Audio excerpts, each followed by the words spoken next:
છે ભગવાન શ્રી રામે બાણ તૈયાર કર્યું અને પેલી પહાડ જેવી રાક્ષસીની આવતી હતી બાણ છોડ્યું અને એક બાણમાં તો તાડકાના પ્રાણ લઈ લીધા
श्री विश्वामित्र बापजी बने भाइयों ने एवी विद्या आपी कि भूख अने तरस न लागे।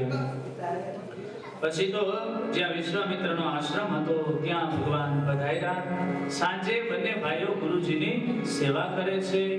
રાત્રે સુતા વહેલી સવારે બંને ભાઈઓ જાગ્યા, ગુરુજી માટે પુષ્પની બધી તૈયારી કરી અને હાથમાં તીર કાંઠા લઈ અને બંને ભાઈઓ જ્યાં યજ્ઞશાળા હતી ત્યાં આજુબાજુ ફરવા લાગ્યા, ચોકી ફેરો કરવા લાગ્યા। અને આ બાજુ વિશ્વામિત્ર બાપજીએ યજ્ઞ શરૂ કર્યો। સવારે स्वाहा स्वाहा आहुति आपी सुगंधी पेलो धुमाड़ो आकाश मार्गे गयो અને મારીચ સુવાહને ખબર પડી યજ્ઞ શરૂ થયો।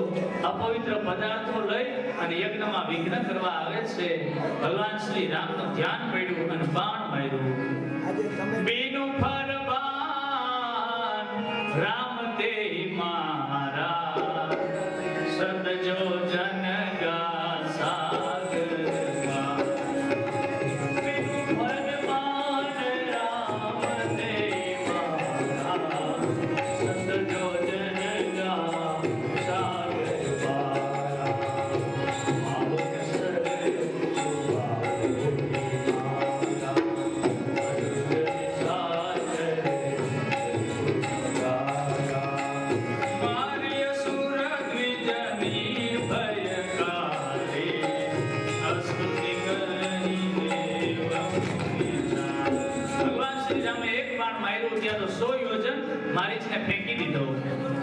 मारीच मूर्छित થઈ ગયો।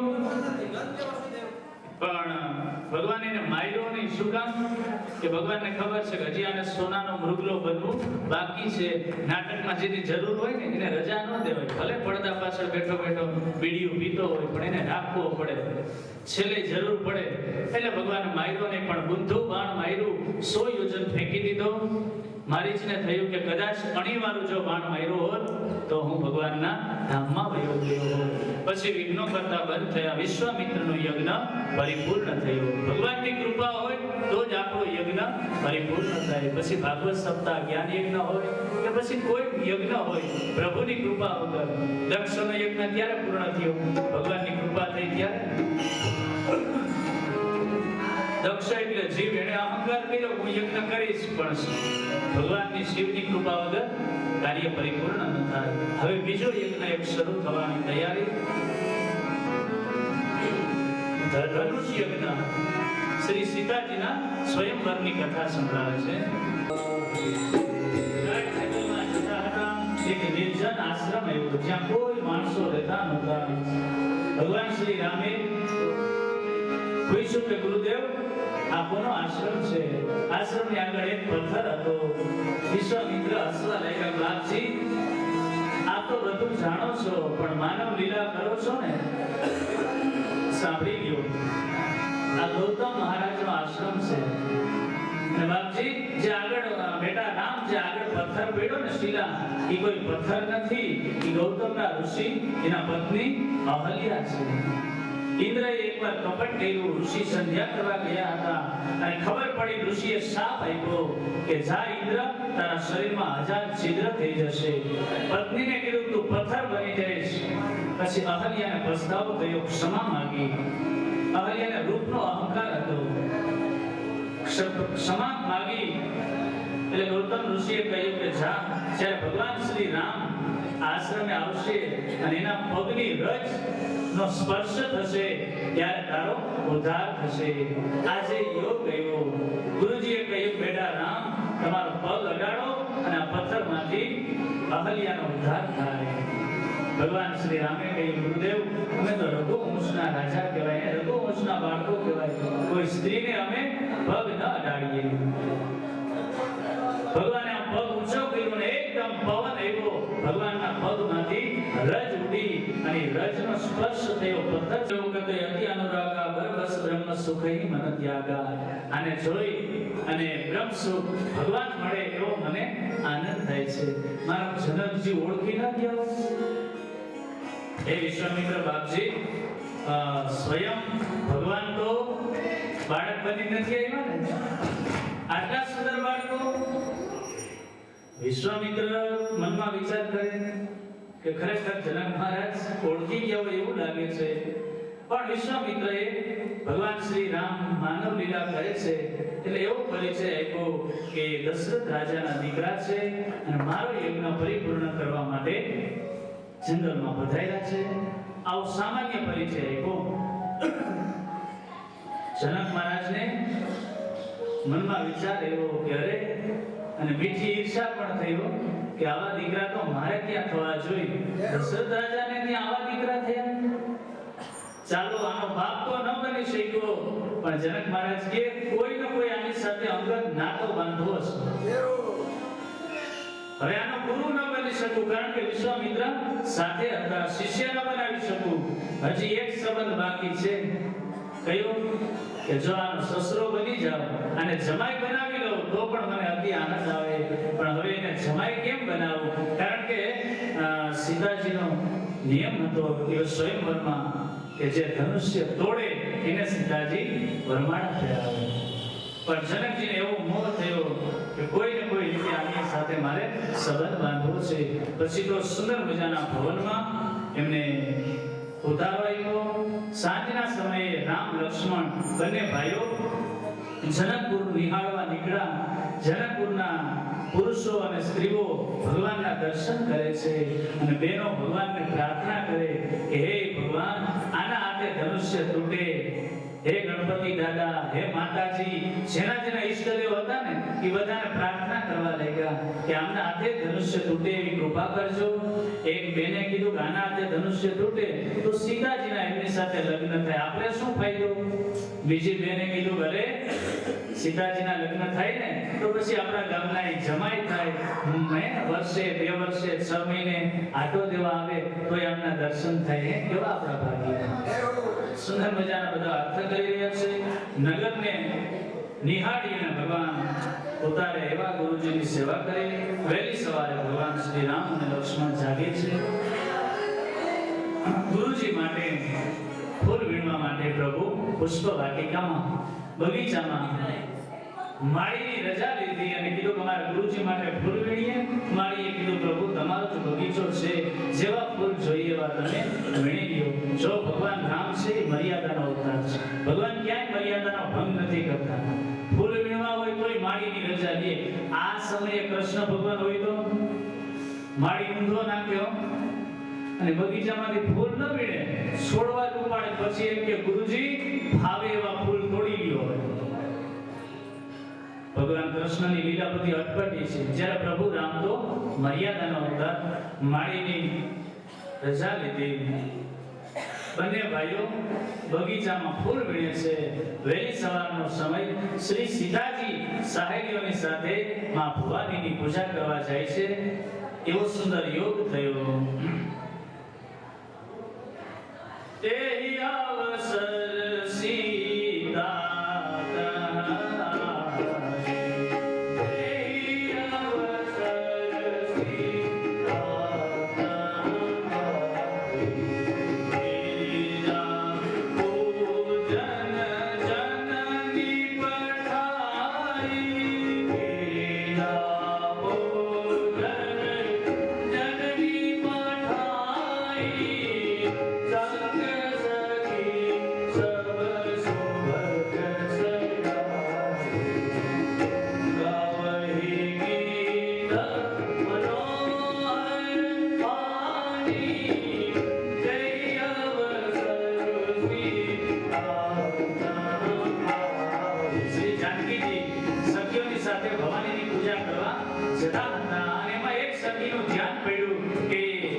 સાંજે આપણા નગરમાં આવ્યા હતા એ બંને રાજકુમારો અત્યારે બગીચામાં ફૂલ વીણતા હતા. પેલી સખીએ દોડી અને માં જાનકીને સીતાજીને કહ્યું કે બેન, ગઈકાલે સાંજે આપણા નગરમાં આવ્યા ને એ બંને યુવાનો અત્યારે બગીચામાં ફૂલ વીણે છે. સીતાજીથી રેવાયું નહીં. ચાલો આપણે એમના દર્શન કરીએ. ભવાનીનું મંદિર આમ હતું અને જે બાજુ બગીચો હતો એ બાજુ આવે છે માં જાનકી.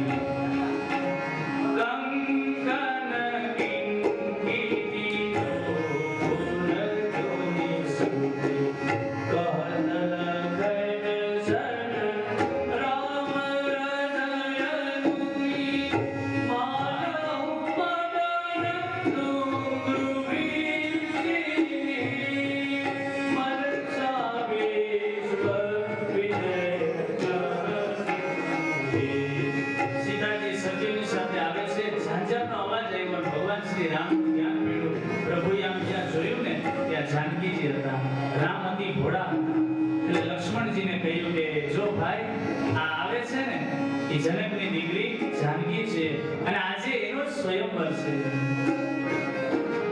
તાત જનક તનયા યશોરી ધનુષ્ય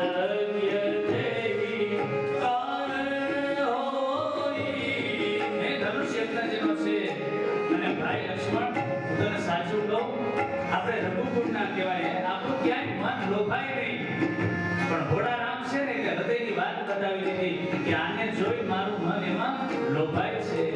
લક્ષ્મણજી કીધું તો હું ગુરુજીને પ્રાર્થના કરું કે તમારા તો લગ્ન થતા હોય. પછી તો થોડી વાર થાય, જાનકીજી ભગવાન શ્રી રામને જોવે, વળી પ્રભુ જાનકીજીને જોવે. તુલસીદાસજી મર્યાદાના કવિ છે, બેની નજર એક નથી થવા દેતા. જ્યારે પ્રભુ જોવે ત્યારે જાનકીજી નીચું જોવે, આ બાજુ જાનકીજી જોવે ત્યારે શ્રી રામ નીચું જોવે. પણ જાનકીજીએ પ્રભુનું એ સ્વરૂપ હૃદયમાં પધરાવી લીધું અને હૃદયના દરવાજા બંધ કરી દીધા. એવું રૂપ ગમ્યું માં જાનકીજીને. હવે તો પ્રભુ વગર નજર હટાવવાની ઈચ્છા થતી નથી. પણ જાનકીજીના મનમાં એક વિચાર આવ્યો. વહેલી સવાર હતી, બંને ભાઈઓ ફૂલ વીણતા હતા અને ભગવાનના કપાળમાં સીતાજીએ પરસેવો જોયો. ચિંતા થઈ કે ઓહો, મારા પિતાજીએ તો સ્વયંવરમાં એવું જાહેર કર્યું કે જે ધનુષ્ય તોડશે એને મારી જાનકીજી વરમાળા ફેરવશે. હવે સવારનો સમય અને ફૂલ વીણવા એ કઈ અઘરું કામ છે? સહેલામાં સહેલું કામ ફૂલ વીણવા. એમાંય જો આને બંનેને પરસેવો વળતો હોય તો આ ધનુષ્ય કેમ તોડી શકશે? ચિંતા થઈ. પછી તો બધી સખીઓએ કહ્યું ચાલો બેન, હવે સીધે પૂજનનો સમય થયો. પૂજન કરવા ભવાનીના મંદિર તરફ જાય. વળી સીતાજીને એમ થાય હજી એકવાર પાછળ જોઈ લો, હજી રામના દર્શન કરી લો. જો મૃગલો જાય એવું બહાનું કરી અને સીતાજી પાછળ જોવે, હકીકતમાં મૃગલો નહીં પણ રામને જોવે છે. આ બાજુ ભવાનીના મંદિરે આવી અને માં પાર્વતીની પૂજા કરી, પુષ્પનો હાર પહેરાવ્યો અને હાથ જોડી જય માં ભવાનીનું પૂજન કર્યું.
બગીચામાં જે ફૂલ વીણે એના હાથે શ્રી રામના હાથે ધનુષ્ય તૂટે એવી માં કૃપા કરજે. ભવાનીના ગળામાંથી માળા નીકળી અને સીતાજીના ગળામાં આપોઆપ માળા આવી ગઈ. સીતાજીની ડાબી આંખ ફરકવા લાગી, એને મંગલ સુગંધ થવા લાગ્યા. માનો જાનકીજીએ કહ્યું, જા બેટા, તારી જે ઈચ્છા છે એ તને પતિ તરીકે પ્રાપ્ત થશે. પછી તો ભવાનીની પૂજન કરી અને રાજમહેલમાં આવ્યા. આજે શ્રી જાનકીજીનો સ્વયંવર છે. દેશ વિદેશથી રાજાઓ પધાર્યા છે. બધાના માટે સુંદર મજાના આસનની વ્યવસ્થા. એક મોટું સિંહાસન વચ્ચે છે અને એમાં શિવજીનું કઠોર આ ધનુષ્ય રાખવામાં આવ્યું છે. હવે ધનુષ્ય તોડે એને સીતાજી ભરે આયુષ્ય જનકજીએ સુકામ કરી. જનકજી હળ આપતા હતા અને સીતાજી ધરતીમાંથી નીકળ્યા. ધરતીની દીકરી છે.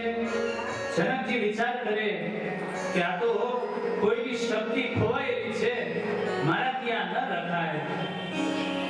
એટલે જેની શક્તિ હોય એ હું આપી દઉં, પણ કેવી રીતે આપું? એવી કથા છે કે એકવાર પરશુરામ ભગવાન કઠોર ધનુષ્ય લઈ જનકપુરમાં આવ્યા. પરશુરામ અને જનકજી બંને વાતો કરતા હતા અને ધનુષ્ય બહાર દરવાજે રાખ્યું હતું. હવે આ ધનુષ્ય એટલું ભારે હતું કે કોઈનાથી આ ધનુષ્ય ઉપડે નહીં. અને 5 વર્ષની નાની જાનકીજી જેમ નાનો બાળક આમ ગેડો કરી ન રમવા લાગે એમ બંને પગ વચ્ચે ધનુષ્ય રાખી અને જાનકીજી રમવા લાગી. પરશુરામ ભગવાનની આંખો ફાટી ગઈ કે અરે જનકજી, આ તારી દીકરી કોઈ સામાન્ય નથી, આ તો પરાંબા હોવી જોઈએ. પછી તો પરશુરામજીએ એ ધનુષ્ય ત્યાં જનકપુરમાં રાખ્યું અને કીધું, જનકજી દરરોજ આ ધનુષ્યની પૂજા કરજો. એ ધનુષ્ય ભગવાન શિવજીનું હતું. એટલે દરરોજ ગાડી ઉપર બેસે પેલા જનક મહારાજ ધનુષ્યની પૂજા કરે. સેવક લોકો પૂજનની તૈયારી કરે. એકવાર બન્યું એવું કે સેવકોને જનકપુરમાં મોડું થઈ ગયું, કંઈક રાત્રે કાર્યક્રમ હતો એટલે સવારે ઉઠાણું નહીં. સીતાજીને થયું કે હમણાં મારા પિતાજી પૂજા કરવા આવશે, હાલને આજ પૂજનની તૈયારી હું કરી લઉં. એટલે અબીલ ગુલાલ કંકુ પુષ્પ થાળી તૈયાર કરી, ગાયનું છાણ લઈ અને લીપું.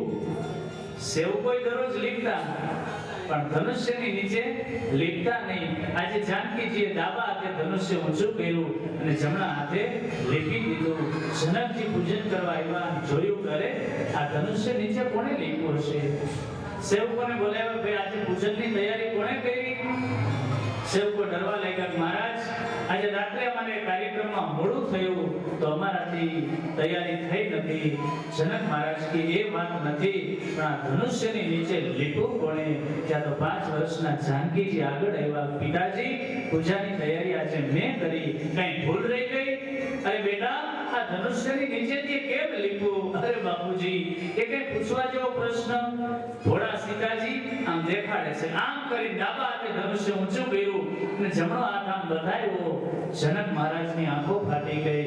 મારાથી જે ધનુષ્ય હલે નહીં એ આ દીકરી ધનુષ્ય ઉઠાવી લે.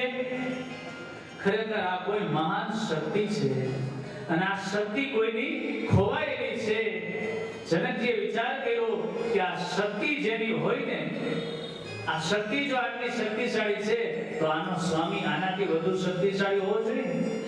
એટલે જનક મહારાજે એવો નિયમ કર્યો કે જે ધનુષ્ય તોડશે એમને જાનકીજી વરમાળા પહેરાવશે. હવે જેની શક્તિ હતી ભગવાન શ્રી રામ તો પધાર્યા સ્વયંવરમાં, પણ બીજા હજારો અસંખ્ય રાજાઓ આવ્યા. શું કામ? આપણે જાહેરાત કરીએ કે ભાઈ સોનાની વીંટી મળી છે, જેની હોય લઈ જાજો. એટલે જેની હોય ઈ તો આવે જ, પણ બીજા ઘણા આવે કે કદાચ લાગે તો બાણ. અનેક રાજાઓ એવા બધાના આસન ઉપર બેસાડ્યા. જનક મહારાજના સેવકોએ બિરદાવલી ગાઈ કે હે દેશ વિદેશથી પધારેલા રાજાઓ, તમારી શક્તિ અજમાવો, આ ધનુષ્યને તોડો. જેના હાથે ધનુષ્ય તોડશે એમને જાનકીજી ભરમાળ ફેરવશે. ભગવાનનું નામ લઈને પહેલો રાજા ઉભો થયો. હનુમાનજીને યાદ કર્યા કે હે હનુમાનજી, જો મારા હાથે ધનુષ્ય તોડશે તો હું તને એક મણ લાડવા ધરાવીશ. પાછળ બધા રાજા બેઠા હતા, એ બધાએ સંકલ્પ કર્યો હે હનુમાનજી, આના હાથે ધનુષ્ય ન તૂટે તો અમે બધા તમને એક એક મણ લાડવા ધરાવશું. હનુમાનજી કે તોડવામાં મદદ કરું તો મણ એક મળે, અને ન તોડવામાં મદદ કરું તો આટલા બધા માણસો મને કેટલા લાડવા મળે. પેલો રાજા ઉભો થઈને શક્તિ અજમાવે, પણ ધનુષ્ય હેલું નહીં. બીજો રાજા આવ્યો, ધનુષ્ય હલતું નથી.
લંકા તે ગઢ રાવણ આવ્યો સહેલડી.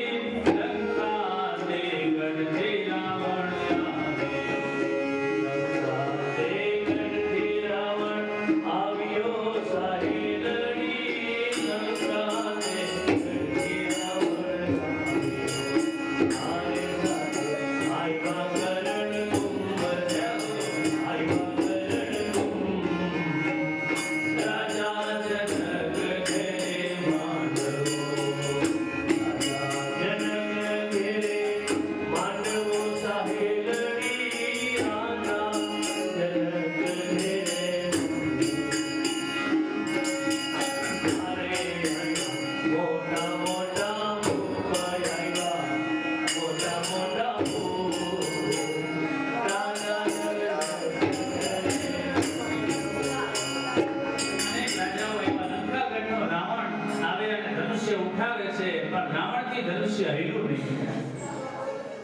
રાવણે થોડું ઊંચું કર્યું ને પછી નીચું માંડ રાખ્યું. સભામાં બધા હસવા લાગ્યા. સીતાજીને હસવું આવ્યું. સંતો એમ કહે છે કે રાવણે ક્રોધ કરી પ્રતિજ્ઞા કરી કે હે સીતે, અત્યારે તો હું આ ધનુષ્ય તોડી અને તને મેળવી નથી શક્યો, પણ એકવાર જંગલમાં હું તારું હરણ કરી અને તને મેળવીશ. એક સિંહાસન આમ સખીઓની સાથે જાનકીજી પુષ્પમાળા લઈ અને ઊભા છે. ઘણા રાજાઓએ શક્તિ અજમાવી પણ ધનુષ્ય હેલું નહીં. હવે જનકજીને ચિંતા થવા લાગી, ઘરે શું આ ધનુષ્ય કોઈનાથી નહીં તૂટે?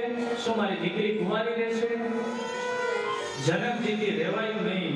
ઊભા થઈ અને કહ્યું કે હે દેશ વિદેશથી પધારેલા રાજાઓ, અબ જની કહું માં કે ભટમાની વીર વિહીન મહી મે જાની તજ વાસ નિજ નિજ ગૃહ જાહું લિખાન વિધિ ભઈ દેહી વિવાહ હે રાજાઓ, મેં તમને પત્રિકા નથી લખી, મેં સ્વયંવરના સમાચાર સાંભળી તમે આવ્યા છો.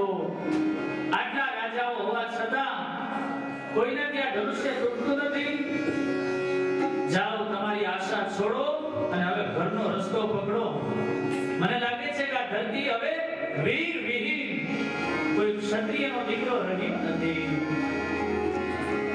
આવું જનક મહારાજ બોલ્યા. રાજા તો કઈ ઊભા ન થયા, પણ લક્ષ્મણજી જે શેષનો અવતાર હે, ક્રોધનો અવતાર, એનાથી રહેવાયું નહીં અને મોટા ભાઈની રજા લીધા વગર લક્ષ્મણજી કૂદકો મારી સભામાં આગળ આવ્યા. હે ગુરુદેવ, આપની રજા વગર બોલું છું, ક્ષમા કરજો. રઘુવંશનો ક્ષત્રિયનો 6 મહિનાનો બાળક કોઈ માના ખોળામાં સૂતો હોય ને તોય જનકજીથી આમ ન બોલાય. આ જનકજી યોગ્ય નથી બોલ્યા, અનુચિત વાણી બોલ્યા. હે મોટા ભાઈ, જો તમારી આજ્ઞા હોય ને તો હમણાં ધનુષ્યને 100 યોજન ખભે લઈને દોડી વયો જાઓ. મોટા ભાઈ, તમારી રજા હોય તો જેમ કાચા ઘડામાં પાટું મારી અને એના ઠીકરા નોખા થઈ જાય એમાં ધનુષ્યના હું ટુકડા કરી દઉં. પણ ભાઈ, તમારી આજ્ઞા હોય તો. લક્ષ્મણજી એકદમ ઉગ્ર થયા, ધરતી ધ્રુજવા માંડી. શ્રી રામે ઈશારો કર્યો, લક્ષ્મણજી બેસી જા. ઈશારો તો ભગવાને એટલા માટે કર્યો કે જે ધનુષ્ય તોડે ને એના લગ્ન થાય. ભગવાન રામ કે ભાઈ, હું મોટો છું, તું નાનો છે, પેલા લગ્ન મારા થવા જોઈએ ને. બેસી જા. હળવેથી આવી લક્ષ્મણજી બેસી ગયા. બીજા બધા રાજાઓ હતા, એ એકબીજા સામું જોવે. હવે શું કરવું? અમુક રાજાઓ કહેવા લાગ્યા, ભાઈ આપણે જનક મહારાજે કીધું હવે તમે તમારા ઘરે જાઓ, હવે અહીંયા બેસાય નહીં, ચાલો આપણે હલકા થઈએ. અને અમુક જે સારા રાજાઓ હતા ને કે ભાઈ આપણે તો પૃથ્વીપતિ કહેવાય ને, ધરતીના આપણે રાજા કહેવાય, અને આ સીતા એ તો ધરતીની દીકરી કહેવાય. દીકરીના સ્વયંવરમાં કઈ બાપ આવે? ચાલો ચાલો આપણે જઈએ. અમુક રાજાઓ કે તમે એવો અર્થ કરો, અમારે એવો અર્થ નથી કરવો. અમુક રાજાઓ કે કઈ આ બાળકોથી થોડું ધનુષ્ય તોડશે. અમુક રાજાઓ એવો અર્થ કર્યો કે ભાઈ કોઈનાથી ધનુષ્ય ન તૂટે. તો છેલ્લે જનક મહારાજ કહે છે કે હવે મારી દીકરી પુષ્પનો હાર લઈને આવે છે, જેને પસંદ કરશે એના ગળામાં પહેરાવશે. કદાચ એમાંય આપણી પસંદગી થઈ જાય તો. આવો વિચાર કરી અને રાજાઓ બધા બેઠા છે. વિશ્વામિત્રની બાજુમાં ભગવાન શ્રી રામ બેઠા છે. અને હવે વિશ્વામિત્રએ આદેશ કર્યો શ્રી રામને કે બેટા રામ, જાઓ, ધનુષ્ય તોડો એમ નથી કીધું ગુરુજીએ. શું કીધું?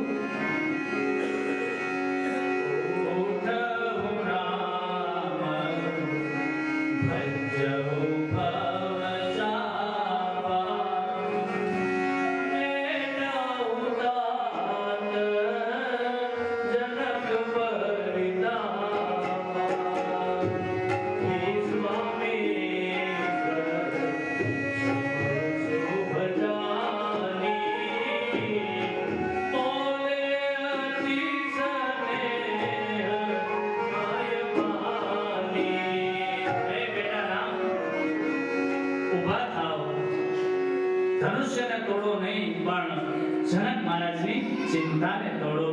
સુની ગુરુ બચન ચરણ સિર નાવા, હર્ષ વિષાદ અને કશું ઉરાવા.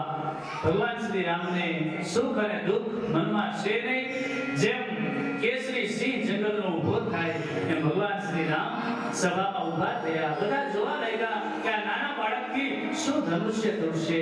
ધીરે ધીરે પગથિયા રંગમંચના ઉતરતા આવે છે. જેને જંગલમાંથી હાથી ન આવતો એવું ભગવાનનું સુંદર સ્વરૂપ. બરોબર ધનુષ્યની નજીક આવ્યા. ભગવાન શ્રી રામે ધનુષ્યને પ્રણામ કર્યા કે હે ઈષ્ટદેવ, કારણ કે આ શિવજીનું ધનુષ્ય હતું, આજે એને તોડીશ તો ઈષ્ટદેવ પાસે ક્ષમા માંગી લેવાય ને. પ્રણામ કર્યા ધનુષ્યને. ભગવાન ધનુષ્ય તોડતા નથી, થોડી રાહ જોડાવે છે. એટલે આમ સીતાજી ત્યાં સિંહાસન પર ઊભા હતા, બેની નજર એક થઈ ગઈ. માનો સીતાજી એમ કહેતા હોય, ભગવાન હવે જલ્દી કરજો, મોડું નહીં કરતા, નહીંતર ધરતીની દીકરી છું, પાછી ધરતીમાં સમાઈ જાય, એમ જોતા રહેશો. વળી બીજી વાર નજર એક થઈને બીજી વાર જાનકીજી એમ કીધું, ભલે ને પ્રભુ ગમે તેટલું મોડું કરો, પણ હું તો ધરતીની દીકરી છું, હું બધું સહન કરી દઈશ.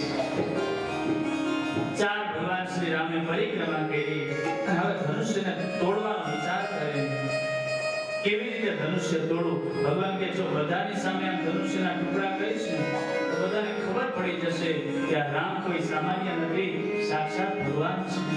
કોઈ લોકોને ખબર ન પડે એવી રીતે ભગવાન ધનુષ્યને તોડવાનો નિર્ણય કરે છે.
જય જયકાર થયો. હવે નિયમ હતો કે ધનુષ્ય તૂટે અને જાનકીજી વરમાળા પહેરાવે. સખીઓની સાથે શ્રી સીતાજી પુષ્પની માળા લઈ અને ભગવાનને પહેરાવવા માટે આવે છે. ભગવાન શ્રી રામ થોડા મોટા છે, ઊંચા છે, કારણ કે ભગવાન 9 વર્ષ સીતાજીની ઉંમરમાં મોટા હતા. પાછા કૃષ્ણ અવતારમાં રાધાજી મોટા છે, 9 વર્ષ, અને પ્રભુ નાના છે. તો નાના કિશોરીજુ આમ હાર પહેરાવી શકતા નથી. સખીઓ મંગળ ગીતો ગાય છે. સખીઓએ ભગવાનને કીધું કે જરા માથું નીચું નમાવો, એટલે અમારી જાનકીજી પુષ્પની માળા પહેરાવે. ભગવાન કે અમે રઘુવંશી, અમે કોઈને નમીએ નહીં, અને અત્યારથી જો માથું નીચું નમાવીએ તો તમે જ કહેશો બસ. ભગવાન માથું નીચું નમાવતા નથી. હવે કિશોરીજી માળા પહેરાવી શકતા નથી. કરવું શું? ભગવાન શ્રી રામે લક્ષ્મણજીની સામે ઈશારો કર્યો કે ભાઈ થોડીક મદદ કર આમાં. એ કે શું મદદ કરું? એ કે તું તો શેષનો અવતાર છે, જરા ધરતીને ઊંચા કર. એટલે સીતાજી ઊંચા થાય. લક્ષ્મણજી કે ભગવાન ધરતીને ઊંચા કરું તો તમે સાથે ઊંચા થાવી. એ જાનકીજી ઉભા, એટલું ડગલું તો ઊંચું ના કરાય. કરવું શું? ત્યાં લક્ષ્મણજીને એક યુક્તિ સૂજી. ગુરુજી જરા મોટા ભાઈને પ્રણામ કરીને આવો. દોડતા લખનજી રામને પ્રણામ કરે છે. ભૈયા ભૈયા અભિનંદન, આપના હાથે ધનુષ્ય તૂટ્યું. લખન પગે લાગ્યા અને શ્રી રામ એને ઉઠાવવા વાંકા વળ્યા અને માં જાનકીજીએ વરમાળા ગળામાં પહેરાવી. બોલીએ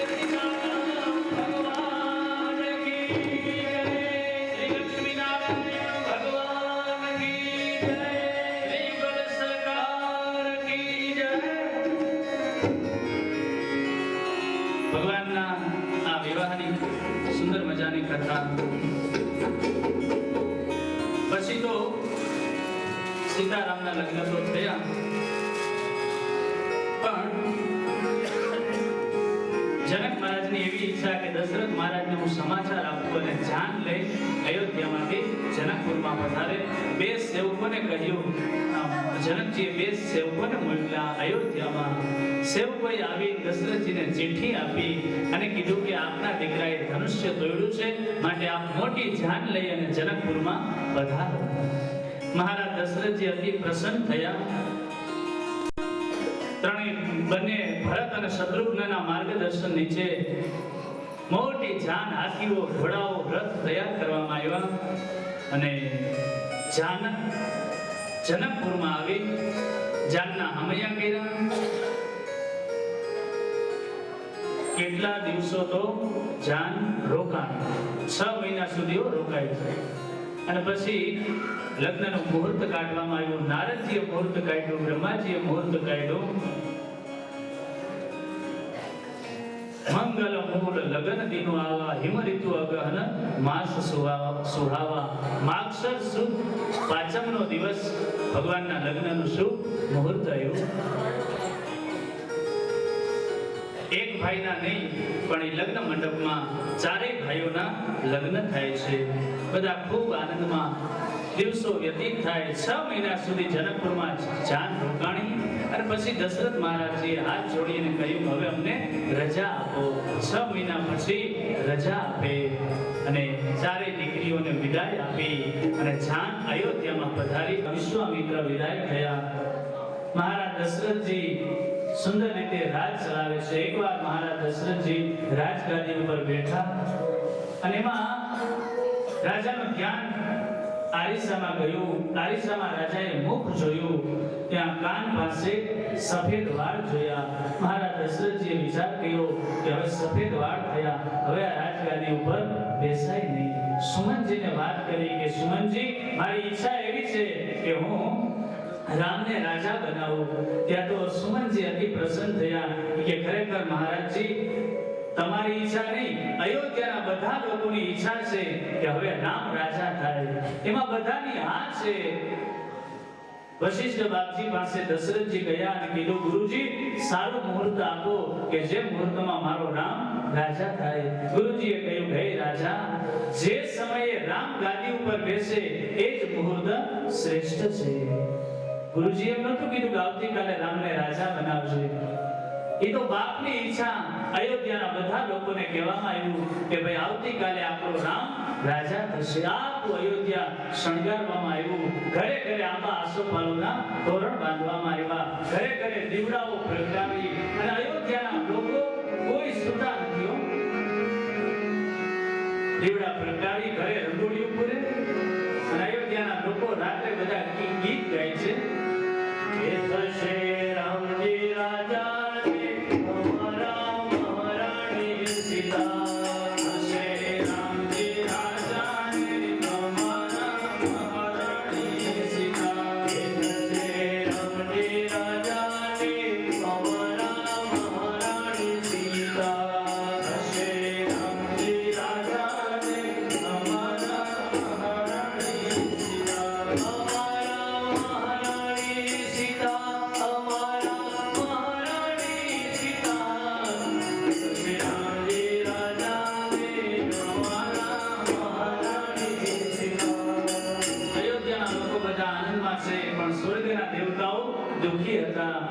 સરસ્વતી પાસે દેવતાઓ ગયા અને કહ્યું કે હે માં, અયોધ્યામાં કોઈ લોકોની તમે બુદ્ધિ બગાડો, રામને રાજા નહીં પણ રામને વનવાસ મળે એવું કંઈ કરો. જો રામ અયોધ્યાના રાજા થશે તો પછી આ જંગલ અમારું શું થશે? સરસ્વતી કહેવા લાગ્યા, હે દેવતાઓ, ઊંચા આસને બેઠા પણ તમારી નજર કેટલી નીચી હે, બીજાનું સુખ તમે જોઈ શકતા નથી.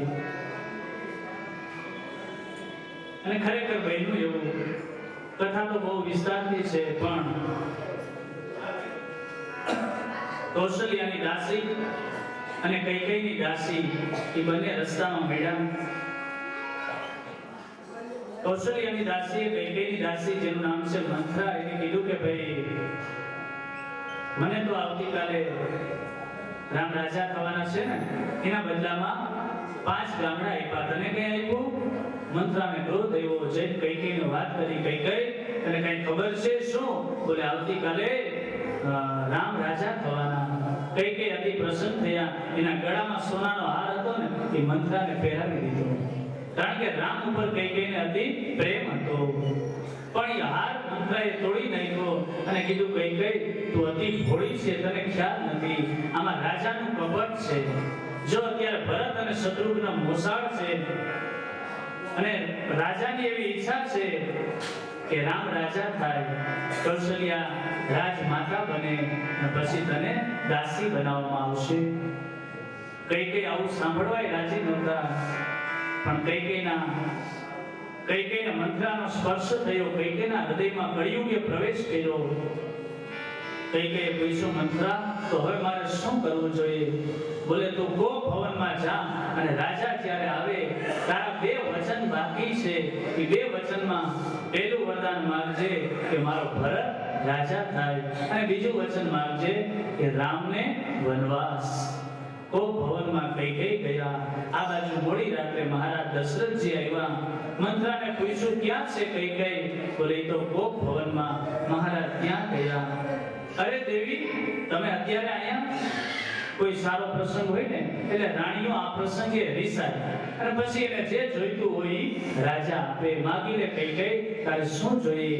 જેમ નાગણ ફૂફાણા મારે એમ કઈ કઈ કડવા વેણ બોલવા લાગી કે હે મહારાજ તમે પુરુષો ને તમે બહાર દેખાવ કરો પણ તમારા હૃદય બહુ મેલા હોય. હું તમને ઓળખું છું તમારા હૃદયમાં કેવું કપટ છે. અરે કઈ કઈ આવું શું કામ બોલે? તારે જે જોઈએ તે માગી લે.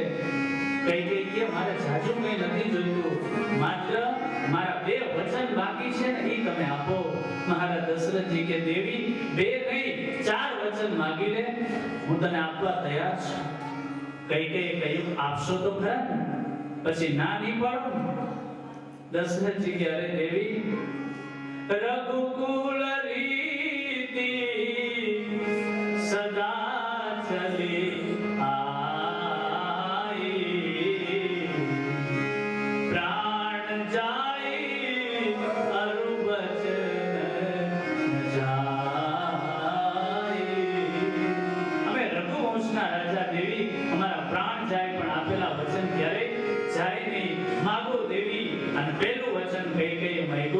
મારો ભરત રાજા બને. મહારાજ દશરથજીને કોઈ દુઃખ ન થયું. અરે કઈ ગઈ એમાં શું મોટી વાત છે? રામને કદાચ ખબર પડશે ને કે ભરતને રાજા કરવો તો રામ અતિ પ્રસન્ન થશે. બીજું વચન આપશો ને? અરે કઈ ગઈ હું રામના સુગંધ ખાઈ કહું છું, માગી લે બીજું વચન. તાપસ વેશ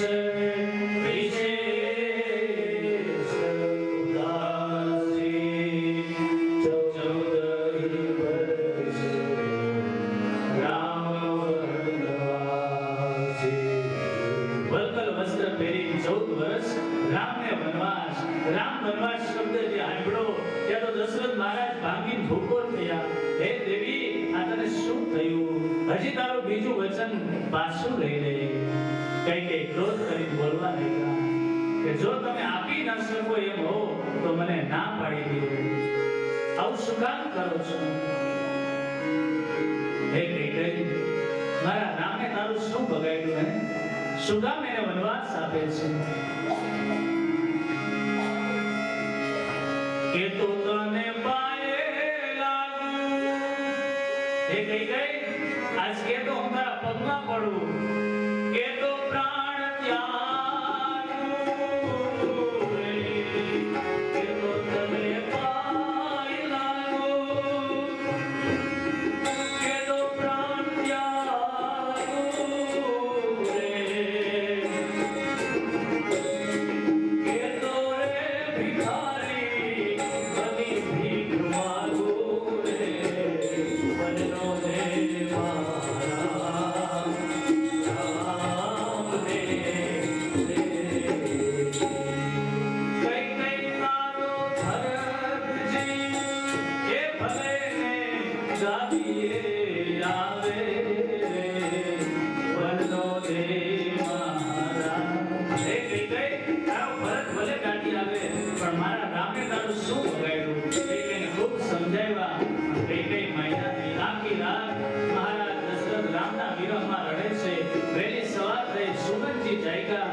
સુમનજી વિચાર કરે કે દરરોજ રામ મહારાજ દશરથ 4 વાગે જાગી જાય, હજુ મહારાજ કેમ જાગ્યા નથી? સુમનજી રાજાને મળવા આવ્યા. મંત્રાએ બધી વાત કરી, કઈ કઈ બધી વાત કરી. સુમનજી કે અરે બાજી બગડી ગઈ. પછી તો સુમનજી નગરમાં આવ્યા, બધાને વાત કરી. અયોધ્યાના લોકોને ખબર પડી કે રામ રાજા નહીં પણ રામને વનવાસ મળ્યો. અમુક લોકો તો કહેવા લાગ્યા કે આમાં ભરતનો હાથ હશે. સુમનજીએ બોલતા બંધ કર્યા કે ભરત જેવા દુનિયામાં ભાઈ છે નહીં અને એના જેવો ભાઈ હોય થશે નહીં. ભરતને શું કામ દોષ હતો? પછી તો દીવડાઓ બુજાઈ ગયા, તોરણ તૂટી ગયા.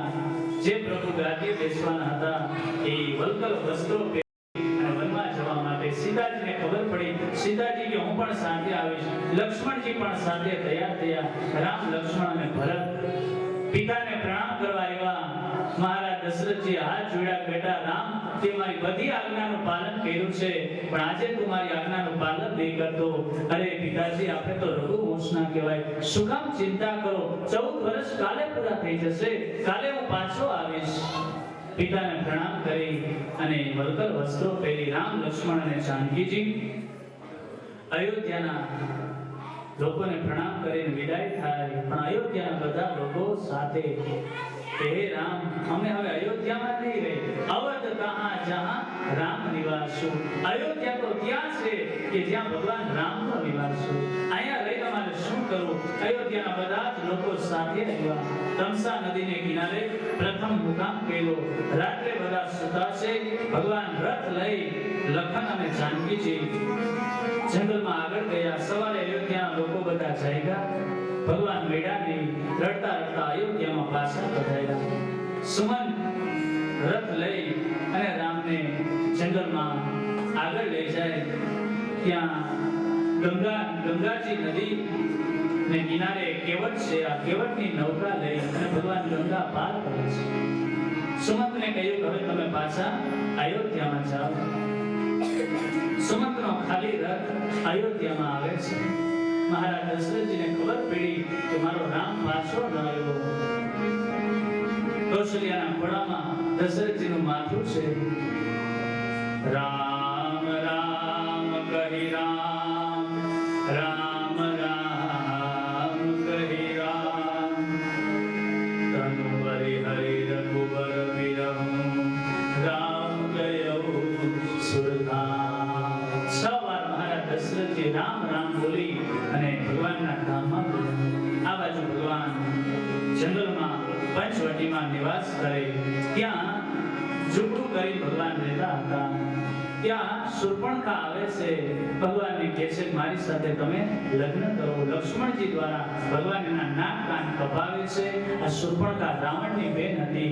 રાવણને ખબર પડી. ખર દૂષણને મોકલા. ભગવાને એમને માર્યા. મોટું સૈન્ય લઈ અને મેઘનાદ વગેરે રાવણના દીકરાઓ યુદ્ધ કરવા આવે છે. આ બાજુ ભગવાન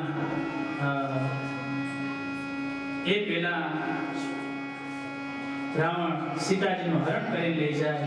સીતાજીની શોધ કરવા ભગવાન જંગલમાં ફરે છે. સબરીને ઉપર ભગવાન કૃપા કરે છે. અંગદ, હનુમાન વગેરે વાનરો મળ્યા. આ વાનરોની મદદ લઈ અને ભગવાને સેતુ બાંધ્યો. આ સેતુ દ્વારા ભગવાને લંકામાં પ્રવેશ કર્યો. રામ અને રાવણનું ભયંકર યુદ્ધ થયું. ભગવાન શ્રી રામે રાવણને માર્યો અને સીતાનું અગ્નિ પરીક્ષણ કરી અને પુનઃ પુષ્પક વિમાનમાં અયોધ્યામાં પધાર્યા. 14 વર્ષ પૂરા થયા. અયોધ્યામાં પધાર્યા અને આજે ભગવાનનો ધામધૂમથી રાજ્યાભિષેક થયો. થયા રામજી રાજા રે અમારા મહારાણી સીતા. થયા રામજી રાજા રે અમારા મહારાણી સીતા. રામ કથા તો બહુ વિસ્તારથી છે, પણ હવે આપણે નંદ ઘેર આનંદ ભયો કૃષ્ણ ભગવાનના પ્રાગટ્યની રાહ જોઈએ. અને જો રામ કથાનો વિસ્તાર કરીએ, ભગવાનની વળી કૃપા હશે ત્યારે પાછા આવશું રામ કથા કરવા. પણ અત્યારે તો આખી કથા તો ન થાય, પણ છતાંય આપણે ટૂંકમાં જેટલી કથા થઈ એ રામ કથાનું પુણ્ય આ બધા જ પિતૃઓને આપણે અર્પણ કરીએ. શેષ કથા તો આગળ લવકુશ એ વંશની કથા સંભળાવે. મનુ મહારાજના પુત્ર ઇક્ષ્વાકુના વંશનું વર્ણન કર્યું. 14મા અધ્યાયથી હવે ચંદ્ર વંશની કથા. બ્રહ્મા, વિષ્ણુ અને મહેશ ત્રિદેવતાઓ અત્રિ અને અનસૂયાને ત્યાં દત્ત ભગવાન રૂપે ગઈકાલે આપણે એ કથા સાંભળી. અને જે ચંદ્રમા થયા એ ચંદ્રમાનો જે વંશ આગળ આવેલો એને ચંદ્ર વંશ કહેવાય. ચંદ્રમાને ત્યાં બુદ્ધ થયા. બુદ્ધને ત્યાં પુરુરવા. એ એ કથા સંભળાવી. ઋષિકના પુત્ર જમદગ્નિ થયા. જમદગ્નિના પુત્ર પરશુરામ, જેણે 21 વાર પૃથ્વી નક્ષત્રી કરી, એ કથા સંભળાવી. ગાધિક અને વિશ્વામિત્રના વંશનું વર્ણન કર્યું. યયાતિ રાજા, જેનું લગ્ન દેવયાની સાથે થયું, એ કથા સંભળાવી. એક અધ્યાયમાં રંતિદેવ રાજા અતિ ઉદાર હતા. પ્રાણી માત્રના દુઃખની અને માગણી કરી, એ રંતિદેવની કથા સંભળાવી. દેવયાનીના પુત્ર યદુનો જે વંશ આગળ આવેલો, એ વંશની કથા. દિવોદાસ આદિ રાજાઓના વંશનું વર્ણન કર્યું. કૌરવ અને પાંડવો, એના વંશનું વર્ણન કર્યું.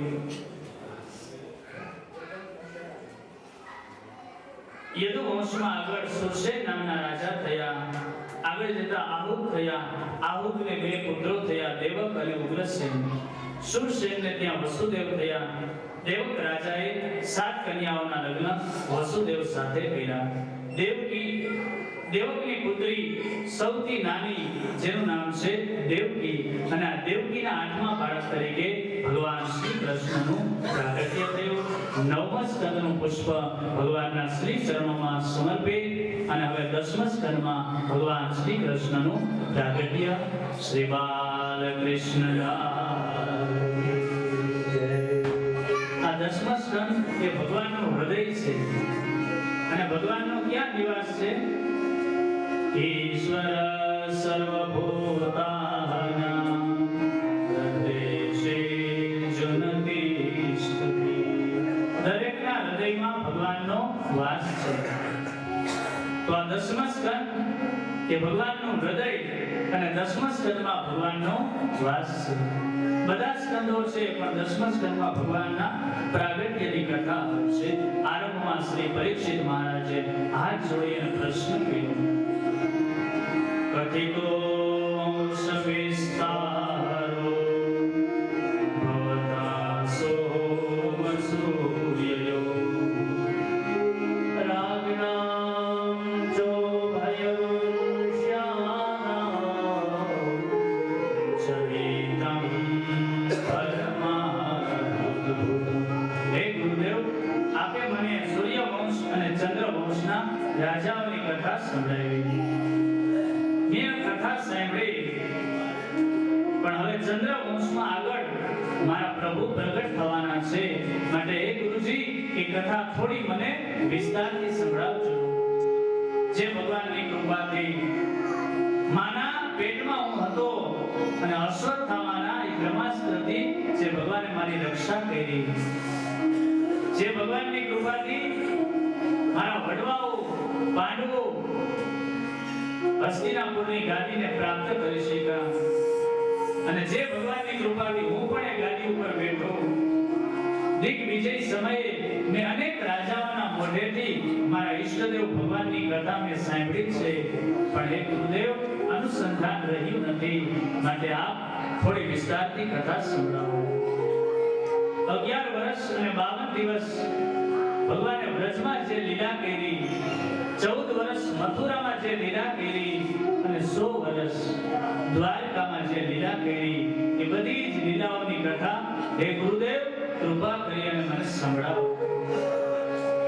મને એ કહો ગુરુજી, કે દાઉજી મહારાજ એ તો રોહિણીથી પ્રગટ થયા, પછી એ દેવકીના 7મા દીકરા કેમ કહેવાના? સુંદર મજાનો પ્રશ્ન સાંભળી સુદેવજી કહે, હે રાજા, આજે 4થો દિવસ છે આપણી કથાનો. કેટલામો દિવસ? 4થો દિવસ. 4થા દિવસની સંધ્યા.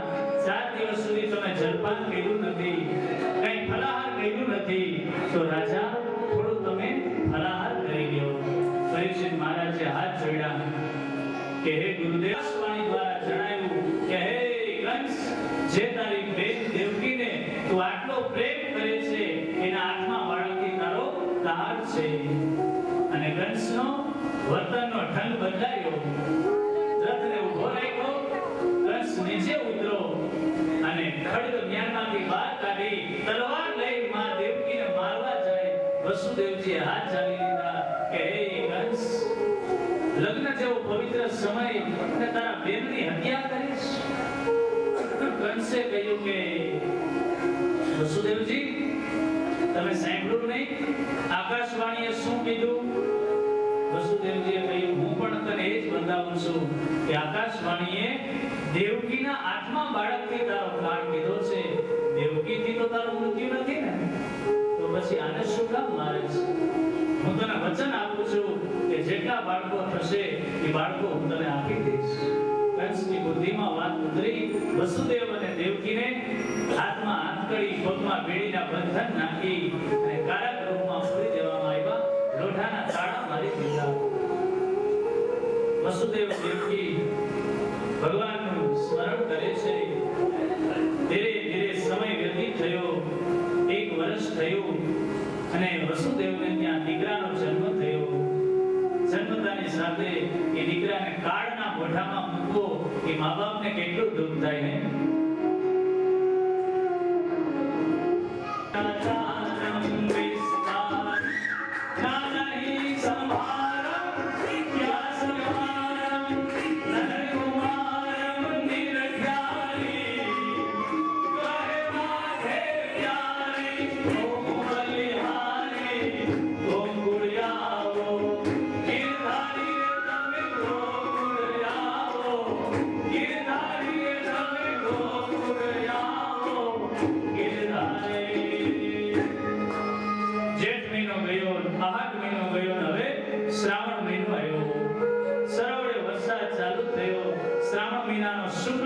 ગયો અને કૃષ્ણ પક્ષ આવ્યો.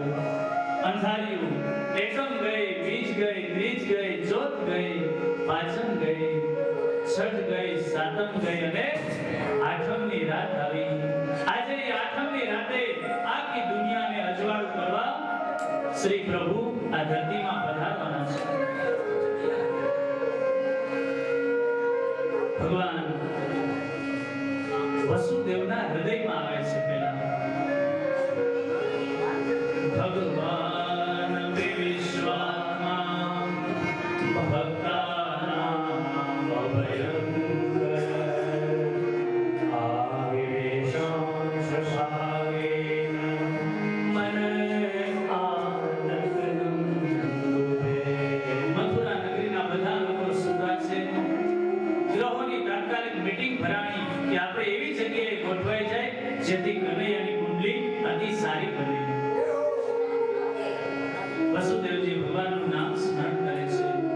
એમના હૃદયમાં ભગવાને દર્શન આપ્યા. હૃદયમાં એકદમ પ્રકાશ થયો, જાણે સૂર્ય ઉગ્યા હોય એમ. માનો ભગવાને સાવધાન કર્યા, બાબા હમણાં થોડી વારમાં આવું છું. માં દેવકીના હૃદયમાં ભગવાન પ્રવેશ કરે છે.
તમે ચિંતા નહીં કરશો, બેડીના બંધન તૂટશે, દરવાજા આપોઆપ ખુલશે. બાબા મને ટોપલામાં પધરાવી અને ગોકુળ પહોંચાડજો. ત્યાં નંદ બાવા યશોદાએ જે દીકરીને જન્મ આપ્યો છે એ દીકરીને તમે પાછી લઈ આવજો અને મને ત્યાં પધરાવજો. તમે કોઈ ચિંતા નહીં કરશો, મારી યોગ માયા દ્વારા બધું જ કાર્ય પરિપૂર્ણ થશે.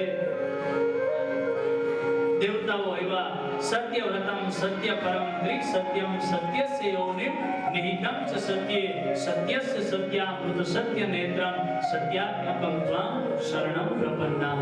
દેવતાઓએ આવી અને 9 વાર સત્ય બોલી અને ભગવાનની સ્તુતિ કરી.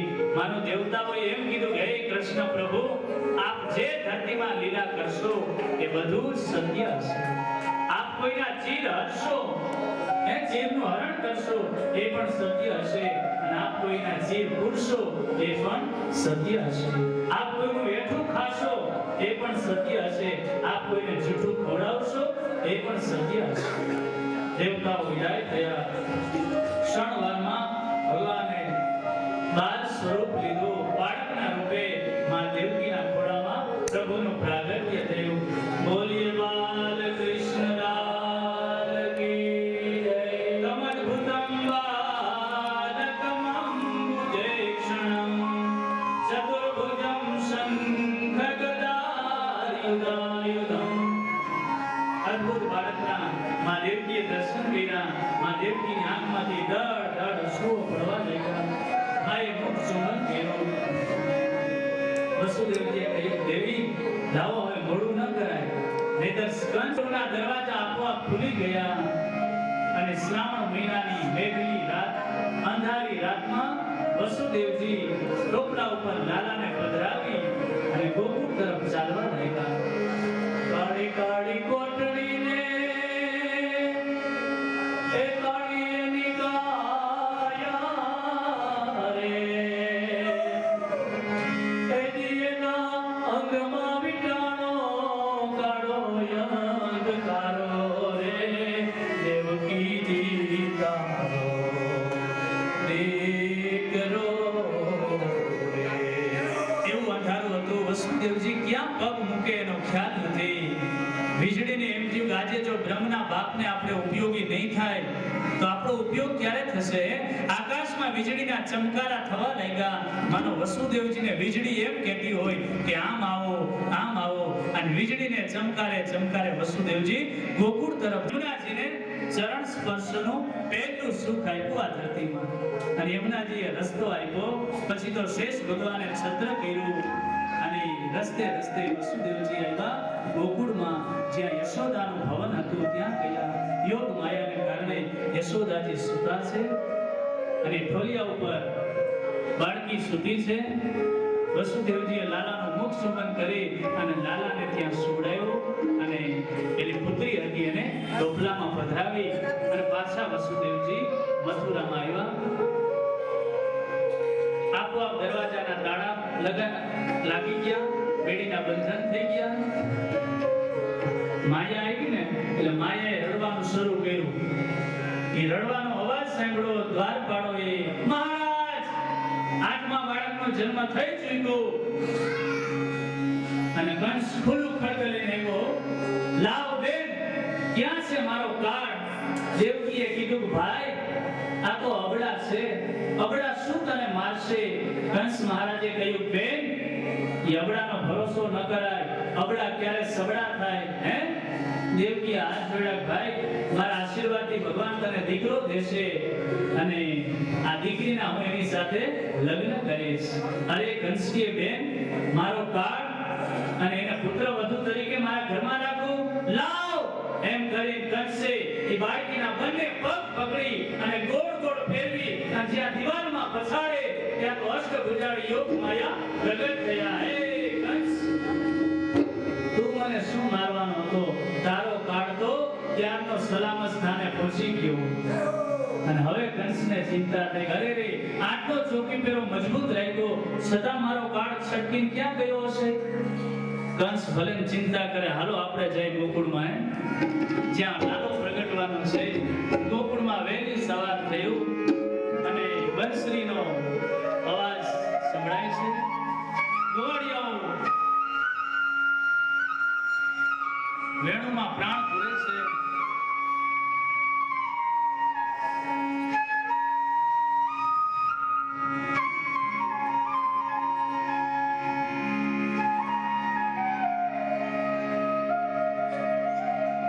જય હો.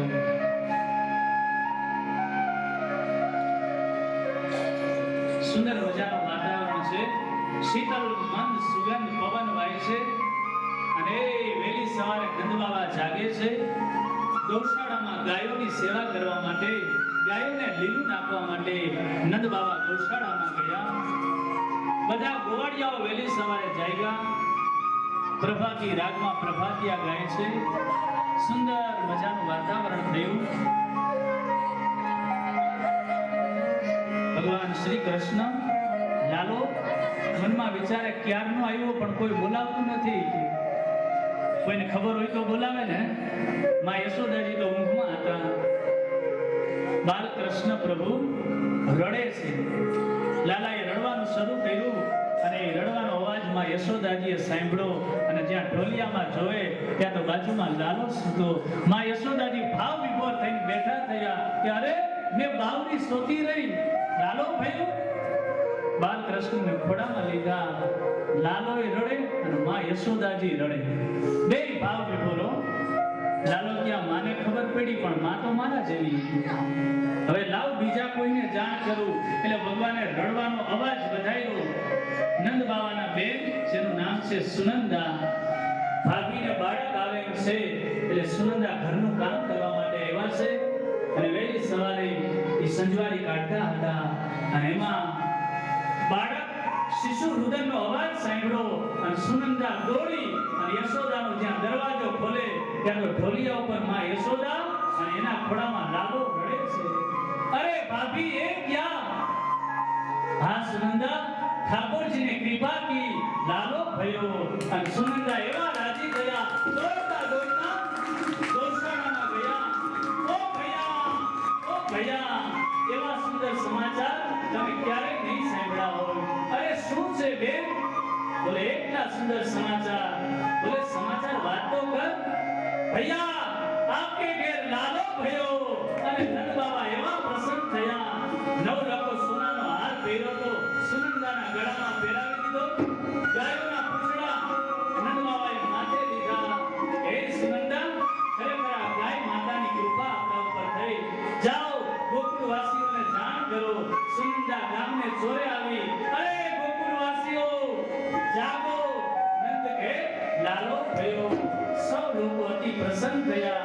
નંદાલયમાં બધા લોકો આવે છે અને નંદ મહોત્સવ એક સાથે મનાવે છે. નંદ ઘેરા નંદ ભયો નિકળ્યો માલકી. નંદ ઘેરા નંદ ભયો નિકળ્યો માલકી. આપણે ભગવાનની કૃપાથી આ ખતરા પરિવારમાં આજે બાલકૃષ્ણનું પ્રાગટ્ય છે. સ્વર્ગસ્થ નારાયણદાસ, જમનાદાસ અને બધા જ પિતૃઓના મોક્ષાર્થે આ કથા વ્રજ જેવું પવિત્ર ધામ અને એમાં બાલકૃષ્ણનું પ્રાગટ્ય અતિ સુંદર પ્રસંગ.